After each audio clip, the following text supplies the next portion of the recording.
Is the 𝐂𝐨𝐦𝐻 app going to diagnose your heart attack? Is the emergency notification going to get an ambulance to your place? And is the watch going to get you to the hospital on time and save your life? Well, let's watch the video and see.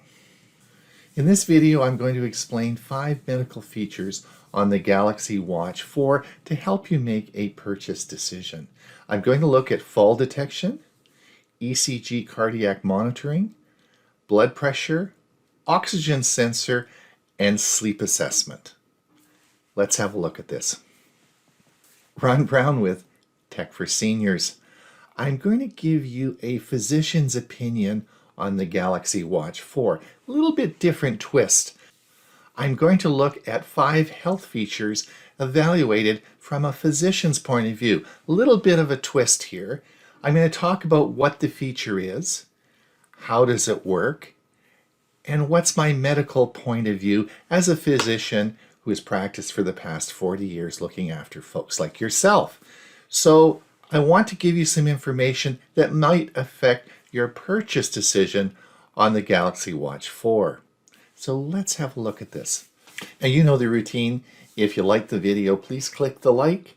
And if you want to see more videos like this, please subscribe to our channel. It really does help us. Now, if you're considering purchasing this watch because of fall detection, hold on. Please watch this video. I've made a whole video just on Galaxy Watch 4 fall detection.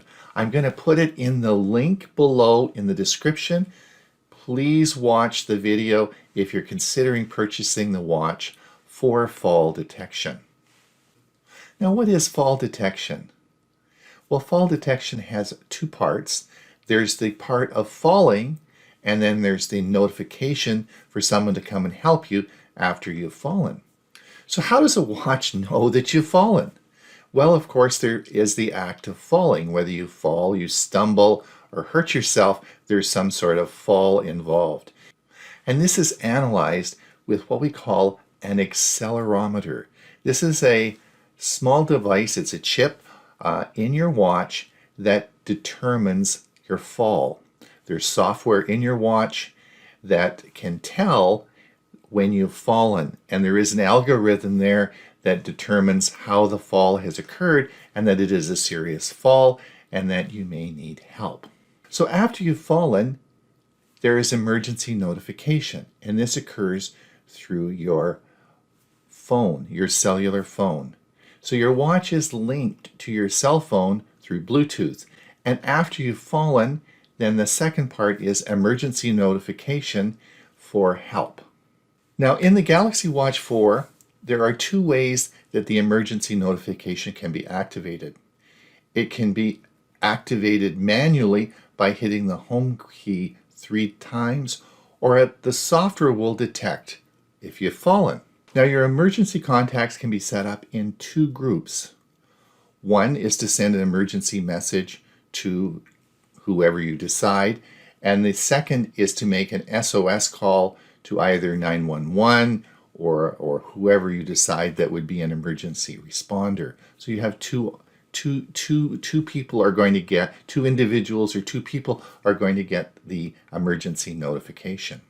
Now I have some very serious concerns about fall detection on watches, and I've documented those in my video that I've asked you to watch. So please, if you are considering the Galaxy Watch 4 for fall detection, watch my video that is in the link below. Now, most of the information about fall detection comes from the Apple Watch, who has been doing this for a number of years. The information is mostly anecdotal, people writing in saying, it saved my life. But if you're selling 100 million watches a year, we would expect that. So does the technology really work? Well, we don't know. The other problem with the Galaxy Watch 4 is the battery. The battery must be charged on a daily basis. My experience with my Galaxy Watch 4 is that the battery is down by about 70% at the end of the day, and it requires a minimum of an hour to an hour and a half for charging. The Apple Watch Series 7 and the Fitbit Sense both have fast charging. The Galaxy Watch 4 has slow charging, which means for the hour and a half that it's off your wrist charging, you have no protection. Also, you have to remember to put the watch back on. But I guess if you have a fall and the software doesn't pick that up, you can always manually push the home button to get emergency notification. You just push it, is it once? Is it twice? Or do we push it 3 times? Just a minute, I'll have to look up in the manual and remember that. Hold on. If you're up at night, you've had a tragic fall, you've broken your hip, you're in terrible pain, and the software doesn't pick up the fall, are you going to remember that it's 3 taps on the home button to get help to manually set this up? You see where I'm going with this? I think you have to be very selective on the person you're going to use this technology with. There are much simpler alternatives, and let's have a look at that. The Amazon Echo devices can be used for fall detection, as well as Google's Nest. I want you to look at ADT's system. They have a pendant that you can wear either around your neck or on your wrist, just like a watch. Push the button and help will come. This works through your ADT alarm system and is much simpler than the watch technology. Think about this if you're planning to purchase a watch for fall detection. Now, I feel that the ECG app out of all the 5 we're going to talk today about is the most important. I've made a video called Your Heart and Your Watch, specifically to talk to you about this. I'm going to put the link down below. If you're interested in the cardiac app, please watch the video. Now, the ECG app really detects atrial fibrillation. Atrial fibrillation is a condition that's common over the age of 60 and is a major cause of stroke. So this is a condition that people often don't know they have, and we want to diagnose this and get them on treatment to prevent stroke. The Apple Watch, the Fitbit Sense, and the Galaxy Watch 4 all have pretty much exactly the same app. It works the same and detects atrial fibrillation, the details of which I'm outlining in the attached video. Now, it's important to note that the ECG app must be approved in each country the watch is sold, similar to the FDA regulations. Now, the Apple Watch has had the ECG app for many years. In all the countries Apple sells the watch, it has been approved. When the Fitbit Sense came out, it took 4 months before it was approved in the United States, 8 months in Canada, and it still hasn't been approved a year and a half later in Australia or India, which is a big market. The Galaxy 4 watch has been approved in the United States for the blood pressure and ECG feature, but not in Canada or many other countries. So if you are watching this and you're from another country other than the United States, you may want to hold off on purchasing the watch until it is approved. The Galaxy 4 watch takes your blood pressure. Oh, that's so cool. Yes, out of the big 3, it is the only one that takes your blood pressure. Should we be excited about this? It's very interesting technology on how this works, and I plan on doing a video about it. But it is FDA approved. There is valid data to support the taking of your blood pressure with a watch. So the results are accurate and reproducible. Do I think you should run out and buy a $300 watch to take your blood pressure? Well, I don't. I think it's interesting if it gets patients' enthusiasm up and they want to talk about their blood pressure. I think it's great. But is there any advantage in taking it on a watch versus the standard arm machine that costs only about $50? I don't think so. But certainly if it promotes interest and gets patients enthusiastic about their blood pressure, I'm all for it. But remember, it's not approved in many countries yet. So before you purchase the watch, you may want to check and see if it is approved yet in your country. Yes, the Galaxy Watch 4 has an oxygen sensor. We now can measure the amount of oxygen in your blood. Now this often is referred to as pulse oximetry, and this has been around for about 40 years. These are often devices that you put over your fingertip. It works by the color difference between oxygenated and deoxygenated blood. Recently, they were able to make this into a sensor that went on the back of your watch. And now we can detect with the Galaxy Watch 4 the amount of oxygen in your blood. You should note that a pulse oximeter is available on Amazon for around $14. You don't have to spend $300 on a Galaxy 4 watch. This is an example of one I found on Amazon for $13.95, and if you have Prime, it's free shipping. Now I have mixed feelings about oxygen sensors on watches. Let me give you an example. I'm working in the garden on Sunday afternoon. I'm hot and sweaty, and I push the button on my watch and it tells me my oxygen is 50. I'm feeling fine. If you are in my intensive care unit and I measured the oxygen in your blood and it was 50, I would be putting an endotracheal tube down in your throat and putting you on a respirator because you would be in very serious health problems. So what does 50 on a watch when I'm feeling fine in the garden mean? Well, it means that the watch is flopping around on my wrist and not giving me an accurate reading, as you will see in the diagram on this slide.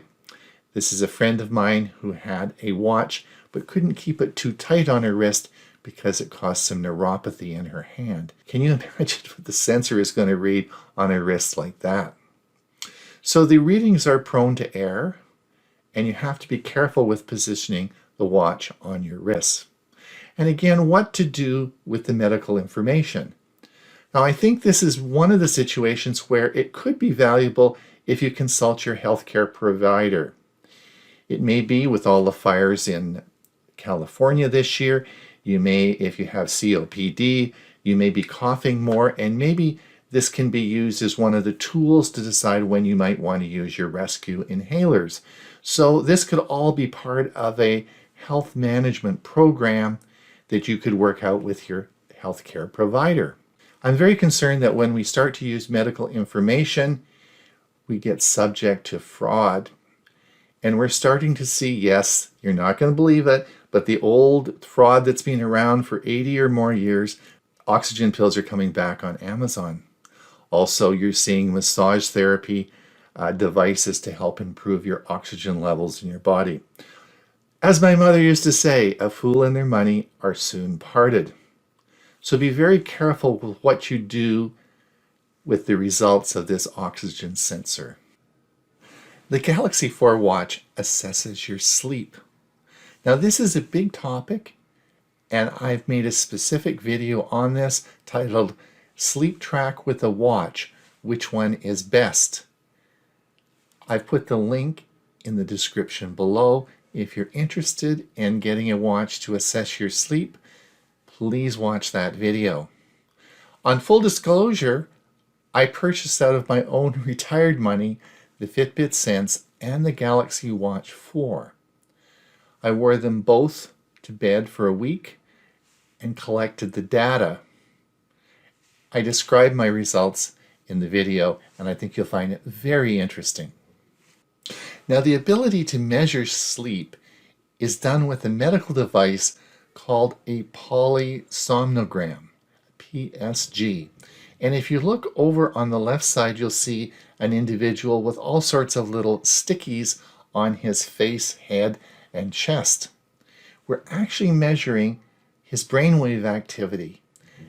And as a result of that, we can detect how much deep sleep, how much REM, all the different phases of sleep, how many cycles, and what happens at night.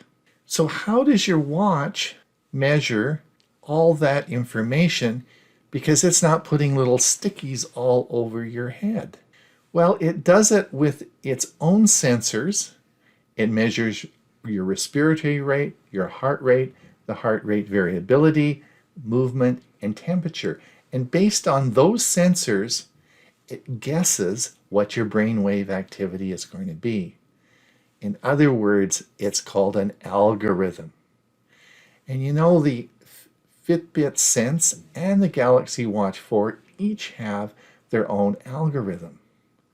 Now, what is the algorithm measuring?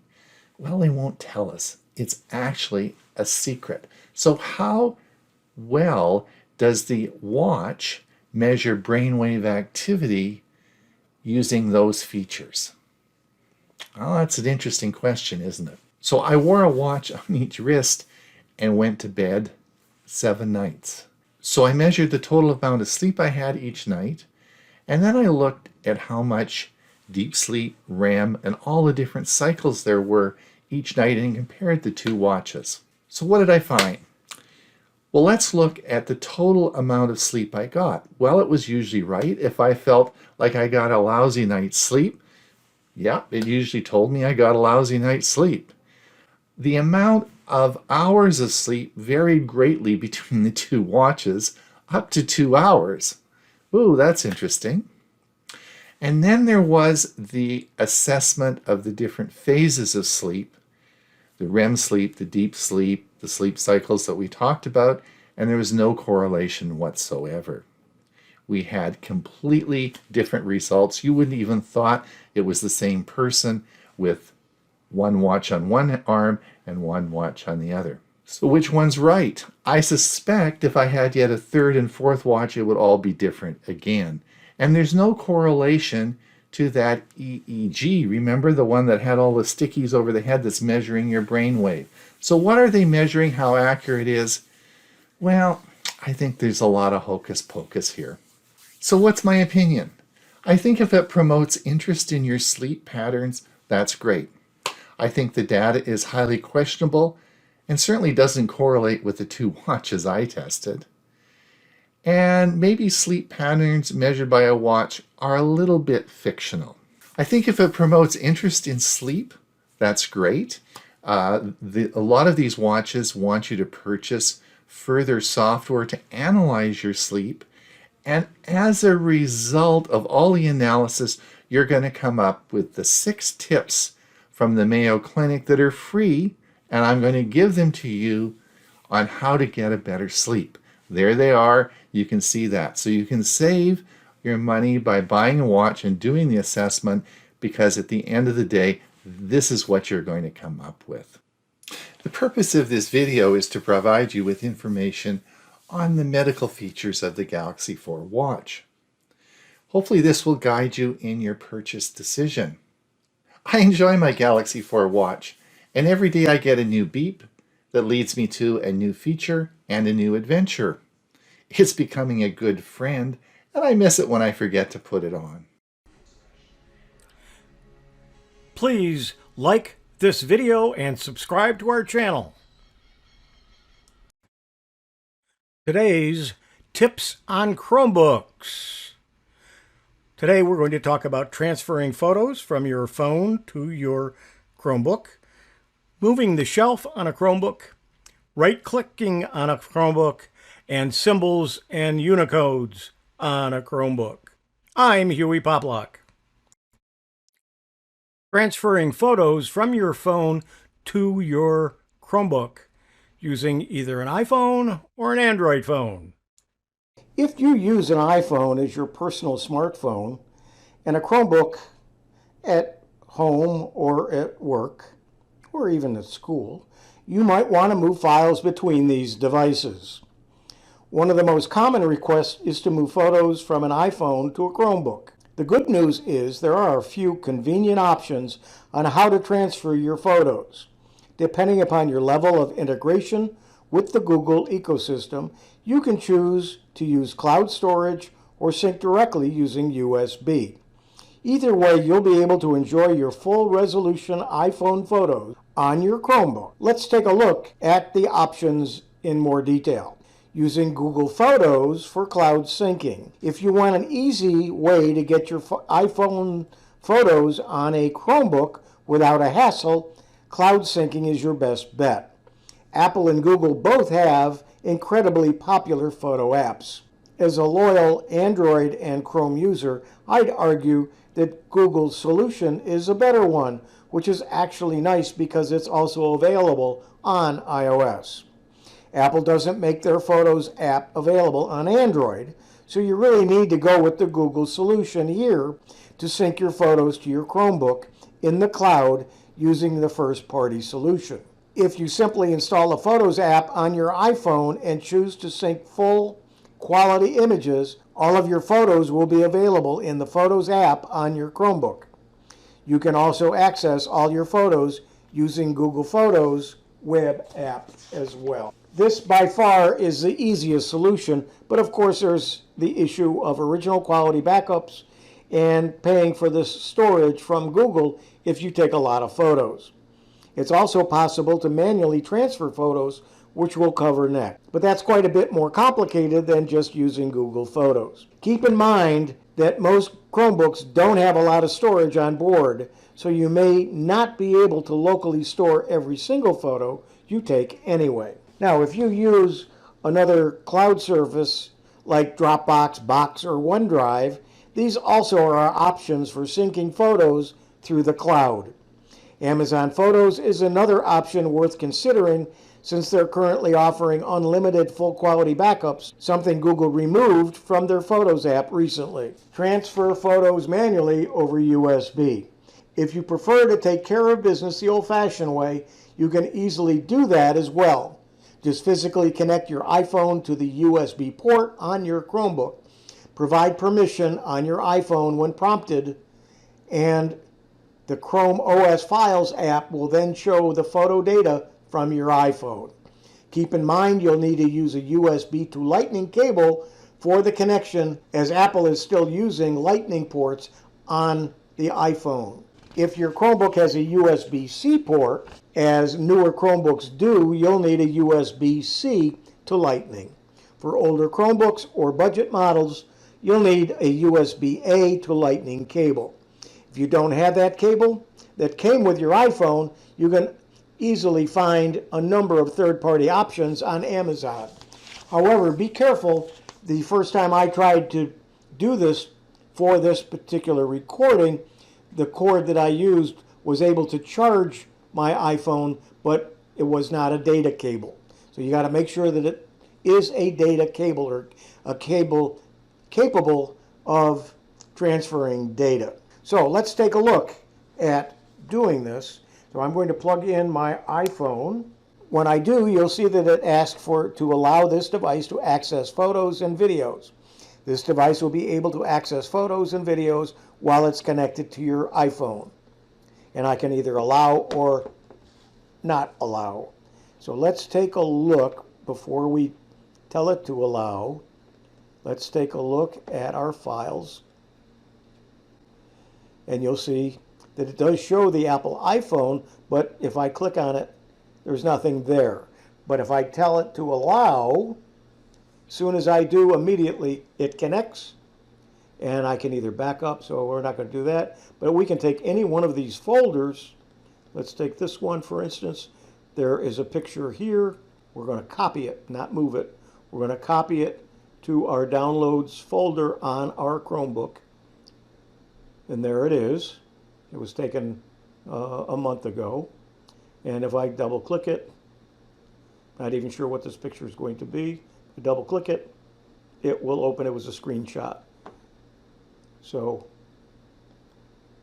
but I was able to immediately take that file, copy it from my iPhone to my Chromebook. And if we move up here with the Apple iPhone, we'll see there's a folder called DCIM. That's where the photos are stored. And once we go in there, then it's in several different folders on my iPhone. The folder names are by date.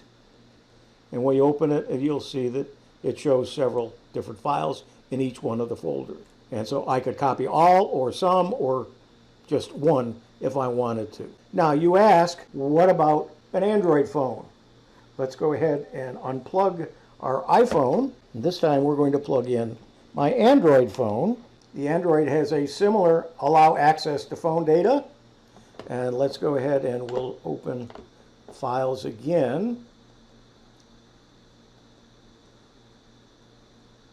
we don't see anything there, but when I tell it to allow, you can see that it immediately opens up my Galaxy 8 Plus, 8S Plus, and I can see camera screenshots. I can go to the camera. I can take a picture from here. Let's just take any picture, put it in the same place, which is the downloads folder. So we'll take this file, we'll copy it over to downloads, and there it is. And it's now on our local drive, and when I open it, it opens it up and shows a picture. So you can do the same thing with an Android phone and or your iPhone simply by plugging it in, allowing the access, and then it's just another drive to be able to copy the files over to your Chromebook. You can also use either a thumb drive or an external hard drive with files on it and copy the files directly to your Chromebook as well. And then from there you can copy it over to your Google Drive if you wish, once you get it organized. So it's quite easy to be able to copy files directly and manually from your phones. How to right-click on a Chromebook. If you're using a Chromebook, you may notice that you have one trackpad without any buttons. So how do you right-click to access context menus? Don't worry, it's easy to right-click when you need to on a Chromebook. All you have to do is tap the trackpad with 2 fingers, one time, but use 2 fingers. And when you do, you will get your context menu. So for instance, let's open up a website. Let's go to Hewie.net, just to go to someplace. And if we click with 2 fingers on the trackpad, I get the choices that you would get if you had the right mouse button on the trackpad. Now, you can use a physical mouse. If you have a physical mouse, you can connect it to your Chromebook, as with any other laptop. You can plug in a USB mouse into one of your Chromebook's ports and use it as normal. The right mouse button will work just the same as on any other computer. If you have a Bluetooth mouse, you'll have to pair it with your Chromebook before you can use it. And I need to warn you that Bluetooth mice are very fickle, and a lot of times I have not been happy with using a Bluetooth mouse. If you don't want to manually click or have trouble clicking Chromebooks, have an option to automatically click when you stop moving the cursor.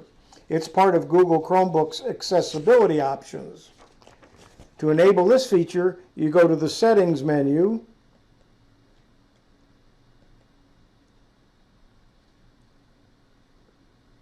and then click Device, and then click on the Advanced,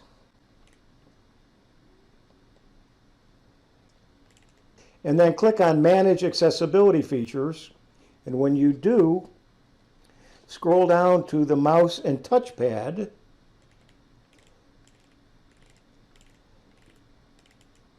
and you'll see automatically click when the cursor stops. If you turn that on,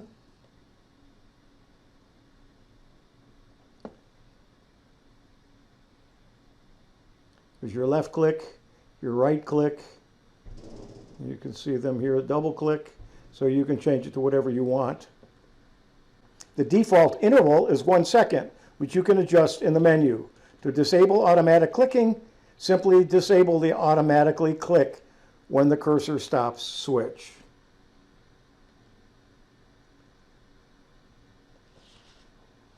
Now you can right-click on the Chromebook. Sometimes simple things like right-clicking can seem a little different on a Chromebook. Chromebooks are simple to use, and you can right-click as you would on any other laptop, and even right-click automatically if you need to. It can take some time for first-time Chromebook users to get comfortable with the interface, since the Chrome OS is a lot different than Windows or the Mac OS. How to move the shelf on a Chromebook. It's easy to position the Chrome OS shelf on the left, the right, or the bottom edge of your screen. First, right-click on the shelf or an empty part of your desktop in the menu that pops up. As we do that, you will see Shelf Position. When we move our mouse over it, it will show either left, bottom, or right.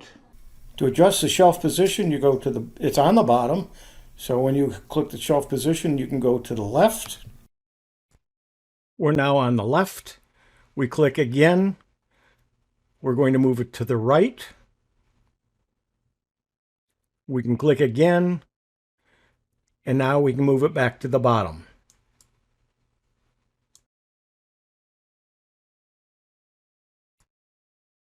How to type symbols with Unicodes on a Chromebook. Your Chromebook has a full keyboard, but sometimes you want to type a character that doesn't have its own key. Let's look at a couple of examples what I'm talking about. These are all different characters here, and if we zoom in, you can see these different characters. You got the alphabet, but then you have certain characters. There are Unicodes that go with those. To type it in on a Chromebook, you have to do it a certain way. And you do that by doing a Control-Shift and the letter U, and then typing the character that goes with it. So for an example, we have 3 items here. The first one is a degree sign. It's Control-Shift-U. You'll see the U with an underline, and then you type in 00B0 and enter, and there's your degree sign. For your copyright sign, you do a Control-Shift-U. It gives you the underlined U, and then you type in 00A9 and enter, and you'll see you got the copyright sign. You'll notice with the first one I did with a capital letter and the second one with a small letter, so it really doesn't matter. Now what about an English pound? You're going to do a Control-Shift-U and then 00A3, enter, and there it is. Now how do you know which ones and what to use? Well, there's one place you can go is Wiki, and let's go ahead and back out this a little bit. And you'll see that there is a huge list of all of the characters that you can use by this method. Those are Unicodes to get the particular character that you want, and you can do that on a Chromebook very easily. In summary, we've learned how to transfer photos from your iPhone or your Android phone to your Chromebook. We've learned how to move the shelf. We've learned how to right-click, and we've learned about symbols and Unicodes. I'm Hewie Poplock. Thanks for joining Chromebooks and Tips. So you just got a brand new computer and it's got Windows 11, and you want to know more about Windows 11. A great place to start is with the Tips app. Let me show you how to get to it, and then let me show you a couple of things about the Tips app in Windows 11. The easiest way to get to the Tips app is to select the Start menu, and once it opens, just type Tips, T-I-P-S, and right there is where it is, the Tips app. Select it. Once the Tips app opens, you can start with Explore Windows 11. A new Windows brings you closer to the people and things you love. And you can select the See What's New. You can from here also, because you notice there's lots of tips in here, you can show all of the tips. But just to give you an idea of what this brings you, let's start with See What's New. If you have a touch screen, great, you can use it by swiping from the left and bringing in the widgets. If you don't have a touch screen, not a problem. You use the widgets on the taskbar. One of the things brand new in Windows 11 is the fact that your Start menu is now centered. You can, of course, change that. You can also, right from the taskbar, connect with anyone. Select Chat, and then start the conversation. You can also use Meet and do things via video. Quickly organize your open apps. There are many different layouts available, and the shortcut key is the Windows key and the Z key. All the apps you need, find them in the Microsoft Store. Get things done like a pro with Snap Groups. And if you have an Xbox, you can play your games your way. Personalize things for creativity and productivity. There's also a new Settings app, and that's the first part of See What's New. As I said, they have many tips in here, and if you want to explore all of them, select the Show All Tips, and now you can see from here lots of things to get you started to learn your new operating system. We've done the first one. Next is getting around in Windows, all about the widgets, keyboard shortcuts, how to personalize your PC, Stay Safer, tells you about the security features, how to make your system perform better, file management, tips with Microsoft Edge, which is the default browser in Windows 11, create the ultimate desktop. It's your computer. Tips on gaming. Windows adapts to you. So if you have some specialty things that you need to take care of, hearing, sight, all those things, that's the place to go. Get to know Microsoft 365 if you're using it. Touch gestures if you have a touch screen. Improve your PC health. Just like with a car, do regular maintenance and keep it running well. Touch keyboard. If your keyboard itself isn't working, this is a handy little thing. I'm using a USB keyboard, and I ran into a situation where it wasn't working. And it was through the use of the touch keyboard that I was able to do my searches and fix my problem. Handwriting gestures. And if you have it, how to use your pen. Lots of tips, lots of exploring. Go through all of this. You may wind up to be more familiar with Windows 11 than I am. That's just a quick little look in case you've gotten a new computer with Windows 11 on it and you want to learn more about it. Why not let Windows 11 teach you Windows 11? Stay safe, stay secure, and I'll see you again soon. Bye-bye.